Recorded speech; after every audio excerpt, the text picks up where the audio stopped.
నా ఫస్ట్ ఫిలిమే ఎంత పెద్ద డైరెక్టర్ గారితో చేయడం నా అదృష్టంగా భావిస్తున్నాను. నెక్స్ట్ నా ఇంట్రెస్ట్ గమనించి డాడీ నాకు ఆఫర్ ఇచ్చినందుకు చాలా హ్యాపీగా ఫీల్ అవుతున్నాను. డాడీకి ప్రత్యేకంగా కృతజ్ఞతలు తెలుపుకుంటున్నాను. నెక్స్ట్ ఈ 13న వస్తున్నాం, చూడాలి, మీ అందరికీ నచ్చుతుందని నేను అనుకుంటున్నాను. తప్పకుండా మీరందరూ ఆదరిస్తారని కోరుకుంటున్నాను. చాలా కాల్స్ వచ్చాయి సాంగ్ తిన్న తర్వాత ఊరి నుంచి, చాలా బాగుందిరా మ్యూజిక్ అని.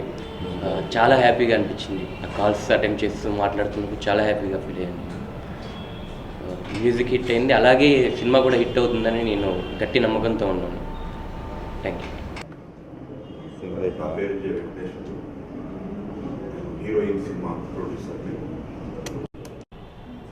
మా సినిమా నేను ఇదే తొలిసారిగా సినిమా నిర్మించాను.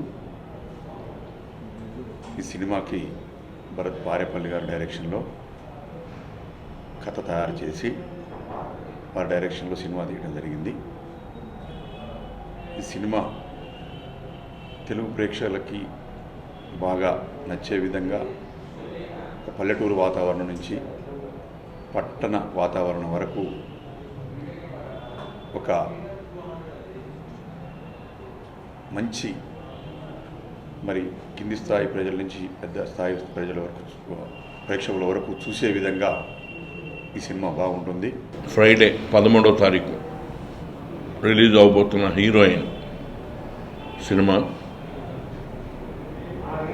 జేవిఆర్ సినిమా సంస్థపై జల్లె వెంకటేశ్వర గారు నిర్మిస్తున్న సినిమా ఇది.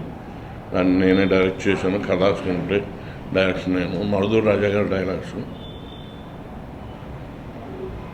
ఈ కళల సామ్రాజ్యంలో కుమారులు అవ్వాలని ఎంతోమంది అమ్మాయిలు ఆంధ్ర నుంచి ఇక్కడికి రావడం, హీరోయిన్లు అవ్వాలని. ఇక్కడికి వచ్చిన తర్వాత హీరోయిన్ అయిందా ఏమైందా అనేదే ఈ కథ వృత్తాంతం. ఈ సినిమాకి నేను మ్యూజిక్ డైరెక్షన్ చేశాను. ఈ సినిమాలో ముఖ్యంగా 3 పిల్లలు, ఒక ఎత్తేమో భరత్ గారు, ఇంకో ఎత్తేమో ప్రొడ్యూసర్ గారు మారుతి గారు ఈ సినిమాని ముందుకు పట్టుకెళ్ళడానికి. అండ్ నా 3వ పిల్లలేమో హీరో హీరోయిన్లు. ఈ ముగ్గురు కలిసి ఈ సినిమాని ఇంత మంచిగా తీసి మీ ముందు ఉంచుతున్నాం కాబట్టి మీరందరూ దాన్ని ఆదరించి మమ్మల్ని అందరినీ ఎంకరేజ్ చేసి మాలో ఎంకరేజ్ పెంచాలని థ్యాంక్స్.